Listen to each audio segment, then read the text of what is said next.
Operation सिंदूर हुआ था, मई में जो हुआ था, उसकी बात, उसकी इको जो है अभी भी जारी है। अभी हाल ही में जो है पिछले हफ्ते अमेरिका की हुकूमत ने, इंतजामिया ने, जो रिकी गिल है उनको एक अवार्ड दिया कि आपने बहुत अच्छा रोल अदा किया दोनों के दरमियान सालिसी करने में, मीडिएशन करने में, पाकिस्तान सीज फायर करवाने में, उस हवाले से उनको अवार्ड दिया गया। जबकि इंडिया यानी मोदी हुकूमत का ये स्टैंड है, मौक़िफ़ है कि हमने अपने तौर पर किया, पाकिस्तान के कहने पर हमने सीज फायर की, किसी थर्ड मुल्क का, किसी थर्ड पार्टी का इसमें कोई रोल नहीं है। क्या कहेंगे आप इसको? फिर ये फोकस में लेकर आया है इसको, इस मामले को। देखिए, प्रेसिडेंट ट्रंप ने करीबन 60 बार से ज्यादा बोला है कि मैंने हिंदुस्तान और पाकिस्तान की जो लड़ाई है उसमें सीज फायर कराया, और ये दो मुल्क हैं, दोनों के पास न्यूक्लियर वेपन है, तो मैंने सीज फायर कराया जो कि न्यूक्लियर वॉर हो सकती थी।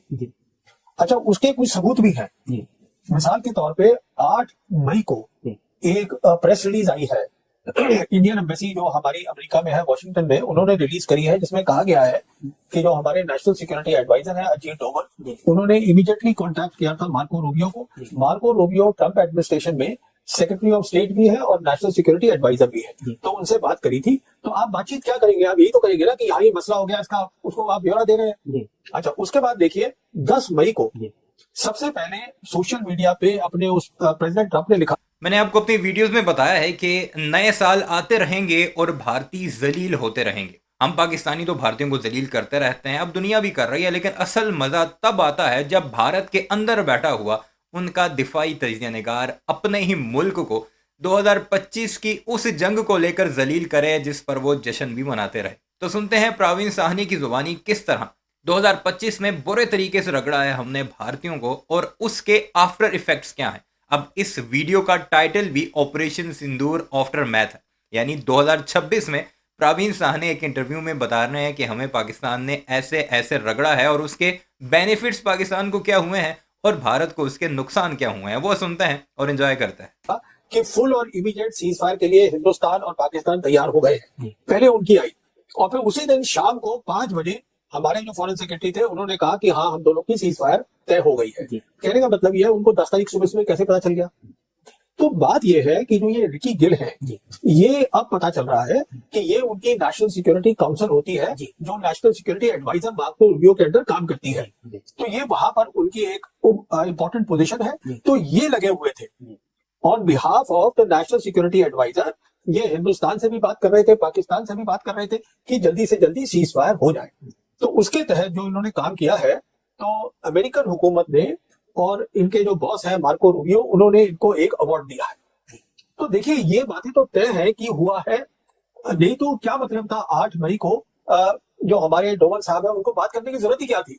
अगर आपको जंग लड़नी है तो आप जंग लड़िए ना, पर ये नहीं किया हमने। हमको सिर्फ ये था कि जल्दी से जल्दी सीज फायर हो। अब देखिए आगे जब हमारे रक्षा मंत्री है राजनाथ सिंह, उन्होंने फिर पार्लियामेंट में ही बताया कि आधे घंटे के अंदर अंदर हमने उनसे कहा कि हम सीज फायर के लिए तैयार हैं, जब हमने अपना एक्शन कर लिया और अगर अब सीज फायर कर लेते हैं, वो माने नहीं, ये बोला।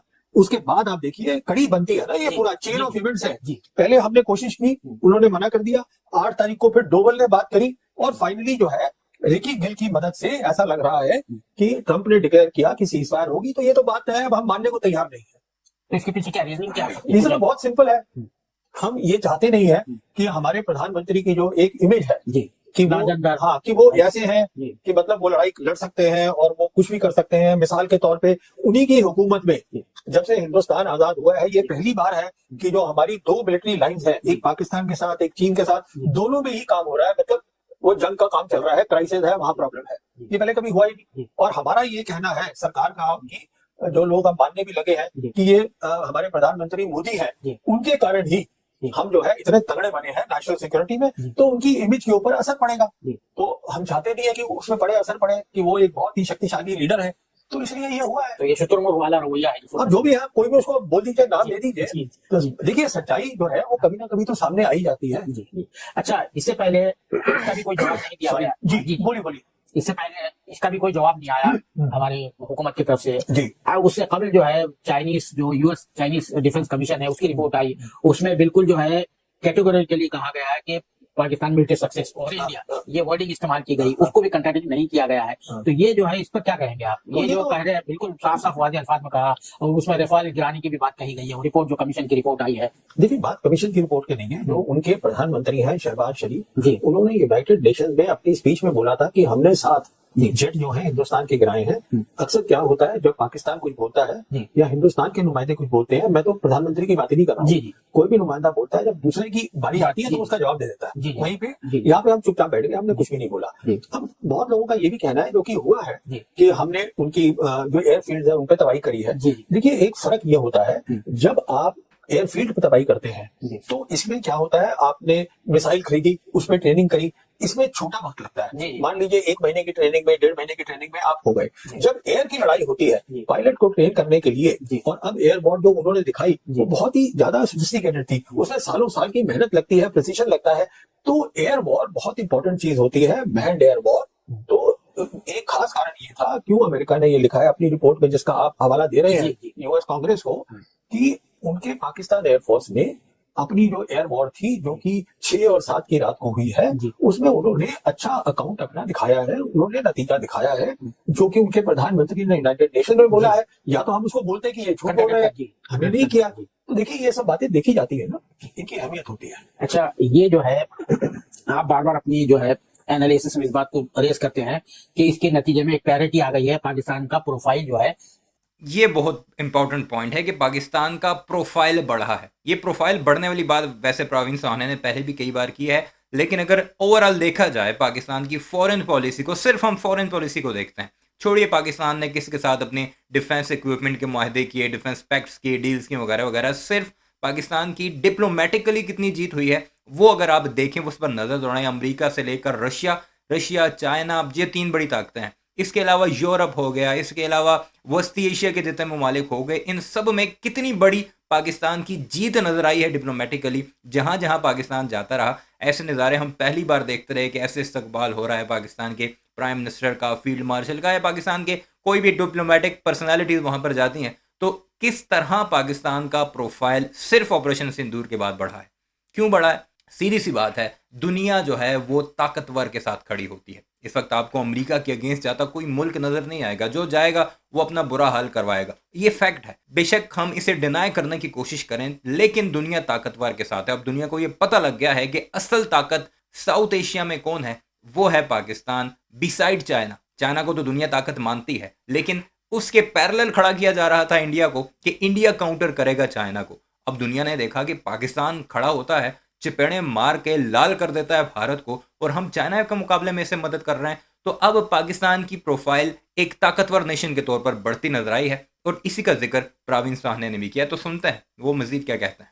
आगे बढ़ा है, ऊंचा हुआ है, तो इसको जरा आप डिफाइन करेंगे, what do you mean by profile में उनकी इजाफा हो, पाकिस्तान की प्रोफाइल। देखिए, अभी उनका क्या हुआ है, इसके बाद 18 जून को प्रेसिडेंट ट्रंप ने उनको लंच के लिए बुलाया व्हाइट हाउस के अंदर। ये फील्ड मार्शल आसिम मुनीर को, वो फील्ड मार्शल बन गए जनरल से, उनको वहां पर बुलाया।